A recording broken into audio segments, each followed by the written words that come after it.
कि इन्होंने article 370 sedition law और पेगासस में ये पार्ट रहे हैं। One of the most important आप ये मान लीजिए क्वेश्चन है जो आपको पेपर में देखने को जरूर मिलेगा। इंपॉर्टेंट बात ये रहने वाली कि आपको इस बार की थीम पता होनी चाहिए जो कि है combat ready, cohesive and self reliant. अगर हम लोग बात कर रहे हैं किसकी, अगर हम लोग बात कर रहे हैं यहाँ पर इंडियन नेवी डे की, तो हमें पता होना चाहिए भैया कि who is father of navy. मान लो हमेशा फेल होता रहे, एकदम से मैं देखूं 100 में से 100 number, oh my goodness, Holi cow. तो होली काउ का मतलब होता है किसी चीज को लेकर के बहुत ज्यादा वो रोड़ी, भाई साहब ये क्या था, ये तो संभव ही नहीं था। नमस्कार, आदाब, सत श्री अकाल, आप सभी का बहुत बहुत स्वागत है आपके अपने परिवार खान ग्लोबल स्टडीज पर और खान ग्लोबल स्टडीज के इस बेहतरीन YouTube platform KGS CUT science पर। आज हमारा होने वाला है वोकैब एक्सप्रेस का सेशन नंबर 14, और मैंने गलत बोला, वोकैब एक्सप्रेस नहीं, वोकैब एक्सप्रेस प्रो। चलिए स्टार्ट करते हैं। पहले कुछ इंपॉर्टेंट करंट अफेयर्स देखेंगे और उसके बाद किसी बच्चे ने बोला था भैया ईडियम्स करा दो, तो आज बेहतरीन से ईडियम्स करते हैं जो कि एनिमल पर बेस्ड होंगे। चलिए सबसे पहले बहुत ही इंपॉर्टेंट खबर हमारे सामने आ रही, जस्टिस सूर्यकांत तिवारी, फिर देखो तिवारी बोला मैंने, कल ही मैंने ये क्लास में पढ़ाया भी था। जस्टिस सूर्यकांत भैया 53वें चीफ जस्टिस ऑफ इंडिया बन गए हैं। ठीक है, तो जस्टिस सूर्यकांत ने भारत के 53वें मुख्य न्यायाधीश के रूप में शपथ ली है। और इंपॉर्टेंट बात यह है कि इन्होंने आर्टिकल 370 सेडिशन लॉ और पेगासस में ये पार्ट रहे हैं। One of the most important आप ये मान लीजिए क्वेश्चन है जो आपको पेपर में देखने को जरूर मिलेगा। दूसरी बड़ी इंपॉर्टेंट बात, दिसंबर 4 जस्ट अभी गुजरा है और आप सभी जानते हैं कि दिसंबर 4 को हम मनाते हैं भारतीय नौसेना दिवस। इंपॉर्टेंट बात यह रहने वाली कि आपको इस बार की थीम पता होनी चाहिए जो कि है combat ready, cohesive and self reliant. क्या है भैया? Combat ready, cohesive and self reliant. और अगर आप चाहते हैं कि नवंबर मंथ के सारे करंट अफेयर्स आप देख सकें तो आप जा सकते हैं भैया KGS CUT साइंस के लाइव सेक्शन में। आपको वहां पर नवंबर 2025 करंट अफेयर्स वन शॉट करके दिखेगा सेशन, जो कि है 55 मिनट 5 सेकंड का, और उतने में आपके नवंबर के पूरे करंट अफेयर्स कवर हो जाएंगे। और यहां पर मैंने आपको ये मूवी का सजेशन भी दिया था कि अगर आपको टाइम मिलता है किसी संडे में तो आप ये मूवी देखिएगा, द गाजी अटैक। आपको पता चलेगा कि नेवी का क्या रोल है एक्चुअल में। ठीक है ना। तो यहां पर हमने देखा भैया दिसंबर 4 को मनाया जाता है to pay tribute to the courage, discipline and strength of the Indian navy. Theme क्या रही भैया इस बार की? Combat ready, cohesive and self reliant. Please इसे याद रखेंगे, पेपर में अक्सर आ जाती है। ठीक है, आगे आते हैं। इंपॉर्टेंट बात यह है भैया कि आखिरकार मैंने यहाँ पर छत्रपति शिवाजी की फोटो और पीछे समुद्र और यहाँ पर एक पोत क्यों बनाया है?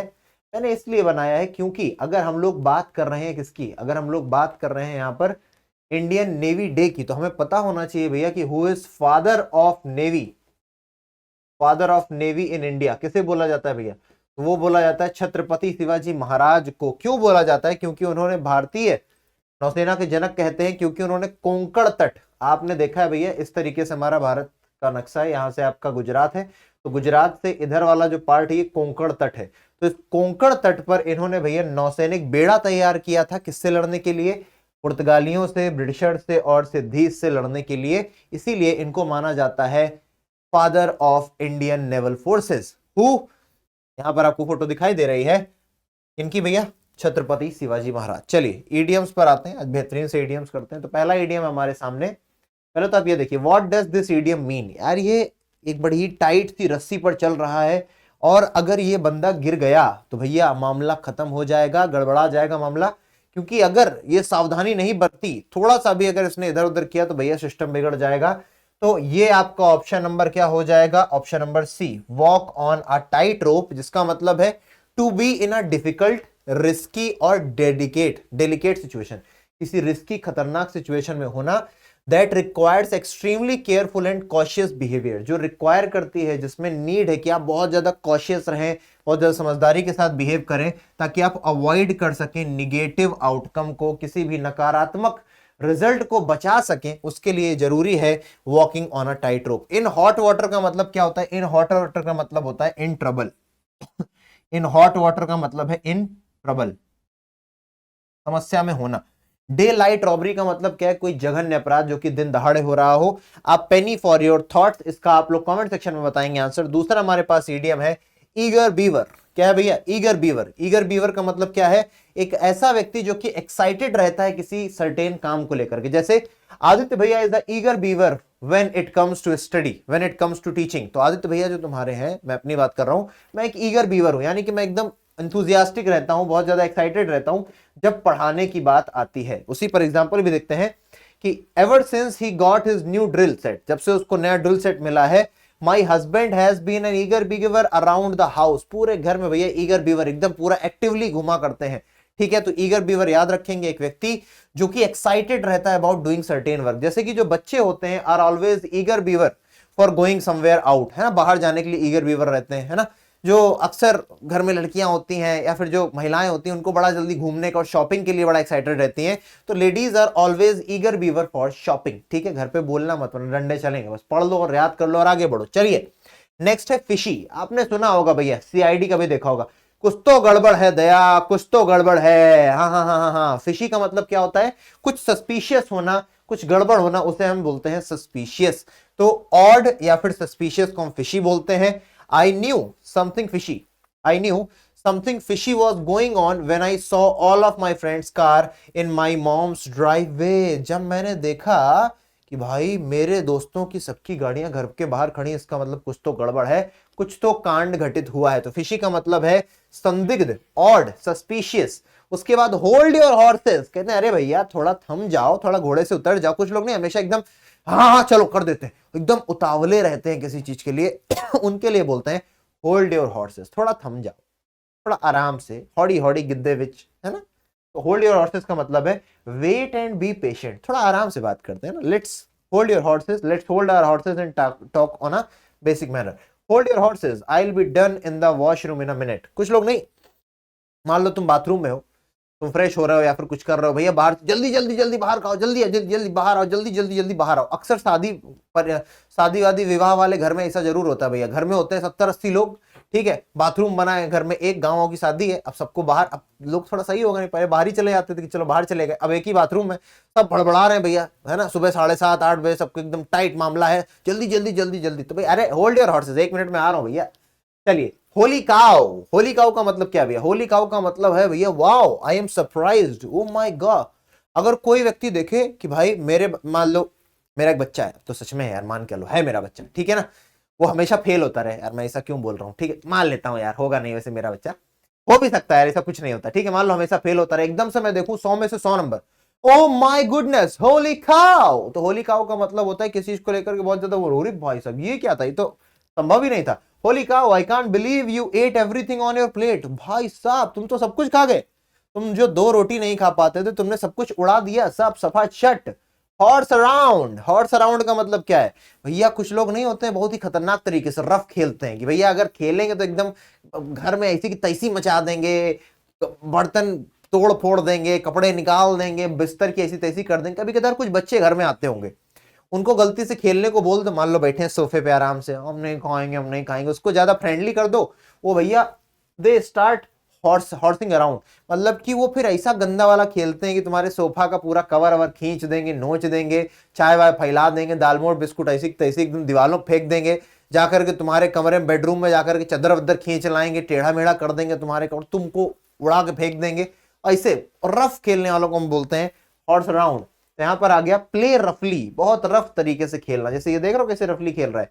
तो if you are going to horse around please go outside, अगर तुम्हारा मन है कि तुम हॉर्स अराउंड करना चाहते हो, रफली खेलना चाहते हो, पूरी तरीके से तहस नहस वाले मूड में हो, बाहर जाओ, यहां नहीं खेलो, ठीक है ना। क्या बोल दिया गया भैया, if you are going to horse around please go outside, अगर तुम चाहते हो कि भैया एकदम तहस नहस करने के मूड में पूरे घर को, तो भैया निकलो, टका बाहर जाइए, टाटा बाय बाय। तो दिस इज हॉर्स अराउंड। आ रहा है कि नहीं आ रहा है, अभी रिवाइज भी करवाऊंगा। चलो, गेट द लॉयंस शेयर, ये देखो ये लॉयन है, ये चूहा है। लॉयन शेयर का मतलब क्या होता है भैया, किसी चीज का बड़ा पार्ट मिलना। अब जैसे मैं घर का छोटा रहा हूं, है ना, और हम थोड़ा लोअर मिडिल क्लास फैमिली से आते थे, है ना, lower middle class family, middle class में भी 3 वर्जन होते हैं, lower middle class, middle class, upper middle class, ठीक है ना। तो हम लोअर मिडिल क्लास वाली पार्टी। तो लोअर मिडिल क्लास में होता क्या है, महीना में भैया 2 बार पनीर बनेगा, है ना। अब मान लो घर में 4 लोग हैं, तो भैया मुश्किल से कितना बनेगा भैया, 350-400 ग्राम पनीर बनेगा, ठीक है। ऐसा ही होता है, पनीर महंगा लगता है भैया, क्योंकि 1-1 रुपया जोड़ते हैं भैया जब हम लोग लोअर मिडिल क्लास के लोग होते हैं, ठीक है। तो हम घर के छोटे, तो अरे छोटा है, इसको 2 टुकड़ा ज्यादा दे दो पनीर का, है ना, इसको थोड़ा ज्यादा छान छान के दे दिया, तो वो मेरे साथ हुआ है। तो I always got lion share when ever my mother cooked paneer recipe in the home, है ना। जब भी मम्मी ने पनीर की कोई सब्जी बनाई है तो मुझे लॉयन शेयर मिला है। मान लीजिए मुझे खीर पसंद है, तो खीर बनी मान लीजिए भगोना भर, है ना, वो उसमें मान लो 5 कटोरी खीर है, 4 लोगों को एक एक एक कटोरी मिल गई, उसके बाद जो 5वीं कटोरी है उसमें से आधी से ज्यादा कटोरी हमको दे दी जाए, क्योंकि हम घर के छोटा है, इसको ज्यादा दे देते हैं। तो इसको बोलते हैं get the lion's share, gate the greatest percentage, है ना। ग्रेटेस्ट परसेंटेज मिल जाना, किसी चीज का बड़ा हिस्सा मिल जाना, उसे बोलते हैं get the greatest percentage. My aunt got the lion's share of the inheritance, मेरी जो आंटी है ना उनको जायदाद का बड़ा का हिस्सा मिल गया, ठीक है ना। आंटी जो है भैया जायदाद का बड़का हिस्सा दबोच गई, दाब गई, ठीक है। तो that is get the lion's share, याद रखिएगा, यूज करिए। आगे, इन the dog house, in the dog house का मतलब क्या होता है? अब जाहिर सी बात है, तुम अगर अपने घर में रह रहे थे, तुमको अपने घर से निकाल दिया गया, अब तुम जाके डॉग के हाउस में रहोगे, तो डॉग को तुमसे दिक्कत होगी कि नहीं होगी? तो यानी कि you are in a situation where another person is annoyed with you, है ना, pestered with the your presence. तो तुम्हारे से कोई चिढ़ रहा है कि परेशान हो रहे, यार ये आदमी यहाँ से टरे तो हमको मजा आए, एकदम खोपड़ी में दाल मूंग रहा है, हमें नहीं चाहिए ये आदमी यहाँ रहे, उसको हम क्या बोलते हैं? उसी को बोलते हैं इन द डॉग हाउस।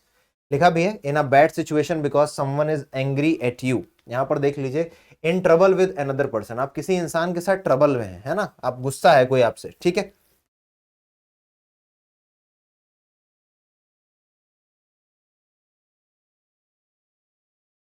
समझ में आया क्या? तो इन अ डॉग हाउस का मतलब हो गया in trouble with another person. तो I don't think Marsha is coming out tonight, she is still in the dog house for forgetting Aaron's birthday, है ना। मार्शा आज बाहर नहीं आएगी क्योंकि वो एरन का बर्थडे भूल गई, अब वो डर रही कि भैया अब लौंगा लाची हो सकता है, ठीक है ना। तो उसको हम क्या बोलते हैं भैया? उसी को हम बोलते हैं उसी को हम बोलेंगे क्या? In a dog house. तो in trouble with another person, उसे ही डॉग हाउस बोला जाएगा। तो in a bad situation because someone is angry at you, कोई है जो तुमसे गुस्सा है बहुत ज्यादा, ठीक है ना। आगे आते हैं, kill two birds with one stone, भैया एक ही स्टोन से दूगो बर्ड गिरा देना, है ना, एक तीर से दूगो निशाने मार देना, that is known as kill two birds with one stone, है ना। दो बर्ड्स को एक स्टोन से मारना, तो क्या बोलेंगे? Get two things done at once, है ना। ये भी बोलते हैं भैया कि having two strings at once bow, इसी को ये भी बोल सकते हैं हैविंग टू स्ट्रिंग्स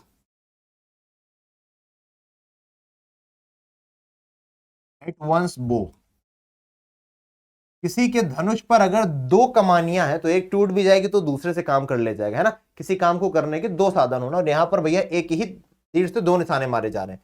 तो get two things done at once, if you pick the groceries up when you drop George off for this shift you will knock two birds with one stone. अरे भैया जब grocery से बाहर से सामान तब लाओ जब भैया अपने बचवा को छोड़ने जा रहे हो बाहर, है ना, तब लेकर के आओ, जब स्कूल छोड़ने जा रहे हो तभी लेकर के आ जाओ।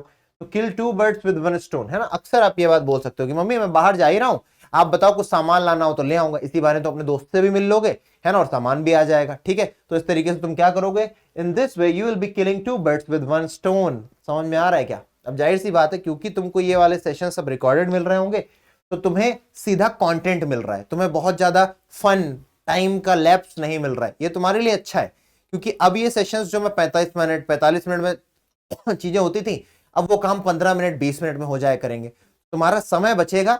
लेकिन तुम्हारी ये रिस्पॉन्सिबिलिटी है बेटा कि इन सेशंस को तुम अभी भी लगातार रोज के रोज क्या करते रहो, इनका जवाब देते रहो, है ना। जो भी इडियम तुम पढ़ रहे हो उसके एग्जाम्पल्स लिखते रहो, ये तुम्हारे लिए बहुत ज्यादा जरूरी है ना। तुम अगर एग्जाम्पल्स लिखते रहोगे तो ही भैया तुम्हारे एग्जाम में नंबर बेहतरीन आने के चांसेस बने रहेंगे, और तुम वोकैब के साथ रोज टच में रहोगे। और अच्छी बात तो ये होगी कि तुम इन सभी वर्ड्स को लिखो, अपनी कॉपी बनाओ एक बढ़िया सी सुंदर सी, ठीक है ना। ले लो कोई 150-200 पन्ने की कॉपी, है ना, रूलर फ्री, और उसमें लिखो सब कुछ, तब ज्यादा अच्छा रहेगा, सब कुछ तैयार रहेगा, ठीक है। आगे आते हैं किटी कॉर्नर। किटी कॉर्नर का मतलब क्या है भैया? किटी कॉर्नर, ये देखो किटी का मतलब होता है बिल्ली, बिल्ली बोले तो बिलाट, बिल्ली क्या कर रही है? एक एक कॉर्नर बैठी है। तो किटी कॉर्नर यानी कि डायगनल डायरेक्शन, है ना, विकर्ण। डायगनल का मतलब क्या होता है? डायगनल का मतलब होता है विकर्णवत, ये विकर्ण है ना, ये एक इधर बैठी एक इधर बैठी, तो किटी कॉर्नर हुआ।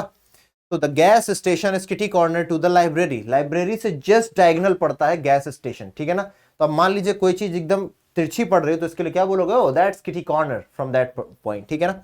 आगे हैव अ काउ, ये आपका लास्ट इडियम रहने वाला है। हैव अ काउ का मतलब क्या है? हैव अ काउ अपने आप में एक तगड़ा इडियम है भाई, है ना। मैं भी जब पढ़ा तो मैं भी सन रह गया। Having get extremely upset often very something minor, है ना, किसी छोटी सी चीज पर अपसेट हो जाना, है ना, कि अरे मम्मी नमक ज्यादा है, हमको 4 रोटी बोला था हमको 3 ही दी, इतने में तो my teacher had a cow when she realised nobody had done the homework. तो मेरा टीचर भैया गुस्सा हो गया, एकदम रियल बहुत ज्यादा अपसेट हो गई जब देखा किसी ने काम नहीं किया। तो टीचरवा हो गया हमारा गुस्सा। आपका काम क्या रहेगा कि आपने सेशन देखा है अच्छी तरीके से, तो कमेंट सेक्शन में आंसर लिखेंगे, जितने भी आपने देखे हैं वर्ड्स उन सभी का जवाब देना आपकी जिम्मेदारी है। बाकी कुछ बातें जो मैं आपको रोज सिखाता हूं, भाई खड़ा था, खड़ा है, खड़ा रहेगा, करंट अफेयर्स की क्लास देखो जाकर के, है ना। एक चीज खत्म नहीं होती, दूसरी में शुरू कर देता हूं, बताओ, है ना। अंग्रेजी का मास्टर, हालांकि मैं 2019 में पढ़ा चुका हूं करंट अफेयर्स, अब ऑनलाइन भी पढ़ाने लग रहा हूं, ठीक है। तो डरने का नहीं, जिंदगी ना मिलेगी दोबारा और जीवन में कुछ भी परमानेंट नहीं है, ठीक है ना। तो टेंशन नहीं लेने का, प्रोसेस में बने रहो, भला हो जाएगा। कोई समस्या परेशानी रहे कमेंट सेक्शन में बता देना। मिलेंगे अगले सेशन में बेटा, तब तक अपना ध्यान रखिए, टेक केयर, जय हिंद, बाय बाय।